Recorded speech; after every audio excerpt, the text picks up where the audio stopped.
Have you ever tried to create the perfect moment where you've pre-planned everything, from what you're going to wear, what you're going to say, to how you're going to react, only to find out that this very moment slipped through your fingers like sand?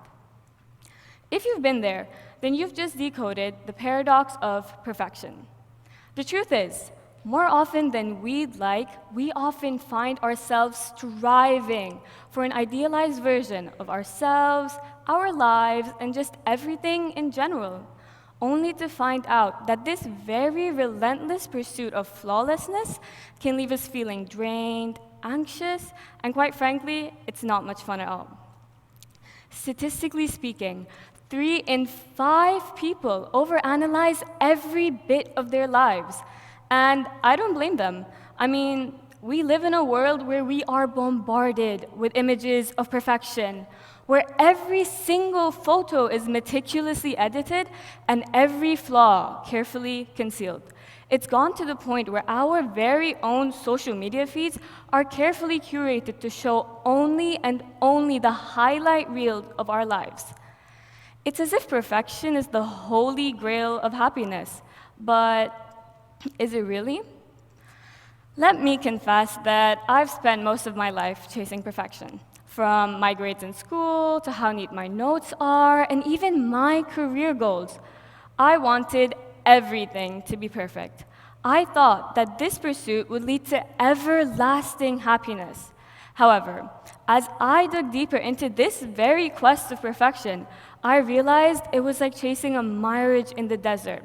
Always there, but never quite attainable. We drink the poison our minds pour for us and wonder why we feel so sick. Now let that sink in for a second.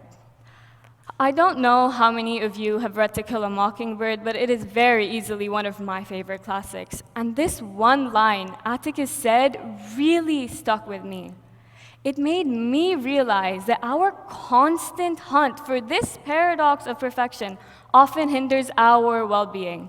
The constant pressure to measure up to impossible standards can leave us feeling all those negative emotions we are trying to avoid: anxiety, stress, and even burnout, just to name a few. Which is why I think you should consider giving imperfections a chance. I mean, what's there to lose? First of all, it is hilarious. Perfection is like chasing that pot of gold at the end of a rainbow that everyone is somehow always talking about. We all want it, but we all also know that it's kind of fictional. So instead of chasing non-existent pots of gold, why not embrace those little oddities that make life so delightfully unpredictable? Who needs a life that's overly curated anyway? I mean, I do love aesthetic Instagram posts as much as the other person, but I also love it when my cat decides to photobomb my perfectly staged B-reel. Ironic, right? Moving on, imperfections, they're relatable. Have you ever considered that when you share your vulnerabilities with others, it connects you with them? Meeting someone with the same flaws, the same struggles as you, doesn't that make them seem more human to you? Connecting you with them on a much deeper level? Now, whether you admit to this or not is on you, but I for sure know that we've all had those horrible hair days right before school, where we look in the mirror, expecting to see a model in the reflection, only to find Bellatrix from Harry Potter staring back at us. And you know what? That's okay. Trust me, embracing imperfections can be the ultimate stress reliever. Personally, I used to stress about being a flawless public speaker, and if I'm being fairly honest, I still do. I remember the first ever MUN conference I delegated in was actually one of my friend's committees, and believe me when I say I did not speak a single word. It literally got to the point where he had to pick on me to get me to talk, which totally caught me off guard. But when I did start speaking, I realized that some of the world's best speakers forget their lines, make terrible jokes, and occasionally trip and fall over their own feet. But they laugh it off and keep going. So in the spirit of embracing imperfections, I should probably trip and fall right about now, but I'll spare you this one time.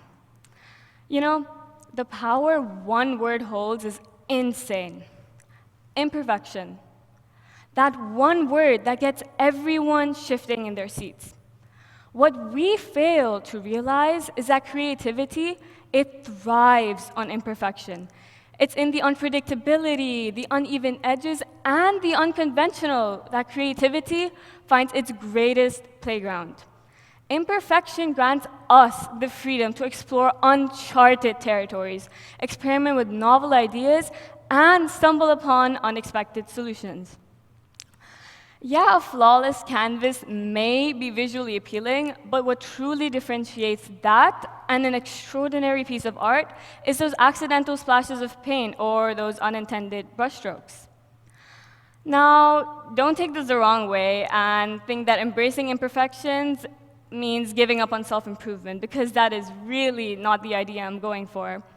Instead, embracing imperfections is all about understanding that it's perfectly okay to be yourself and never, ever settling for mediocrity. It's about finding the beauty in your flaws and cracks that make you, you. Now, before I end, I want to leave everyone here, including myself actually, with a challenge. Why don't we try shifting our sense on well-being by shifting our perspective on perfection? As the great Leonard Cohen once said, there's a crack in everything, and that is how the light gets in. It's time we embrace those cracks, let the light shine in, and that is how you find the true path to well-being. Thank you.